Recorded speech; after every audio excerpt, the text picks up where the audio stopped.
নমস্কার।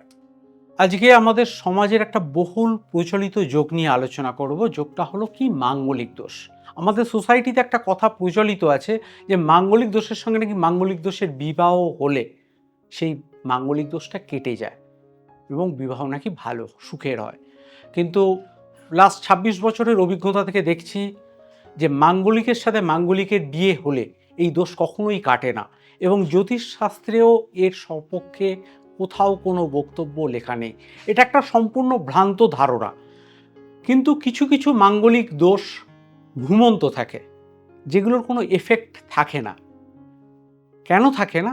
কারণ মঙ্গল কোথায় বসে আছে, কোন নক্ষত্রে বসে আছে, কোন ঘরে বসে আছে, কোন গ্রহের সঙ্গে তার দৃষ্টি বিনিময় হচ্ছে, কত ডিগ্রিতে বসে আছে, ভাবেই বা সে কোন ঘরে পড়ছে, এগুলো দেখার দরকার। কিন্তু কিছু কিছু মাঙ্গলিক দোষ আছে ভীষণ তীক্ষ্ণ দোষ, সেগুলোর সঙ্গে কিন্তু বিবাহ হওয়ার সাথে সাথেই তার নেগেটিভ এফেক্টটা বোঝা যায়। তাই যে কোনো অভিজ্ঞ জ্যোতিষীর সঙ্গে পরামর্শ করে তবেই কিন্তু মাঙ্গলিক দোষ থাকলে তার উপযুক্ত রেমেডি করে তবেই কিন্তু বিয়ে দেওয়াটা উচিত। মাঙ্গলিক দোষ থাকলেই যে লালপলা পড়তে হবে, এটাও কিন্তু আমাদের একটা খুব প্রচলিত ভুল ধারণা। লালপলা পড়লেই যে মাঙ্গলিক দোষ কেটে যায়, এটা কিন্তু কখনো নয়। বরঞ্চ কিছু কিছু রাশি বা লগ্নের লোকের লালপলা পড়ে মাঙ্গলিক দোষের আরও নেগেটিভ এফেক্ট বেড়ে গেছে।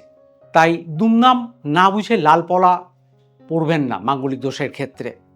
খুব অভিজ্ঞ দায়িত্ববান জ্যোতিষীর কাছে বিচার করে তবে পারফেক্টভাবে পাত্র পাত্রী নির্বাচন করে মাঙ্গলিক যারা আছে তারা বিয়ের দিকে এগো, নিশ্চয়ই বিবাহিত জীবন ভালো হবে।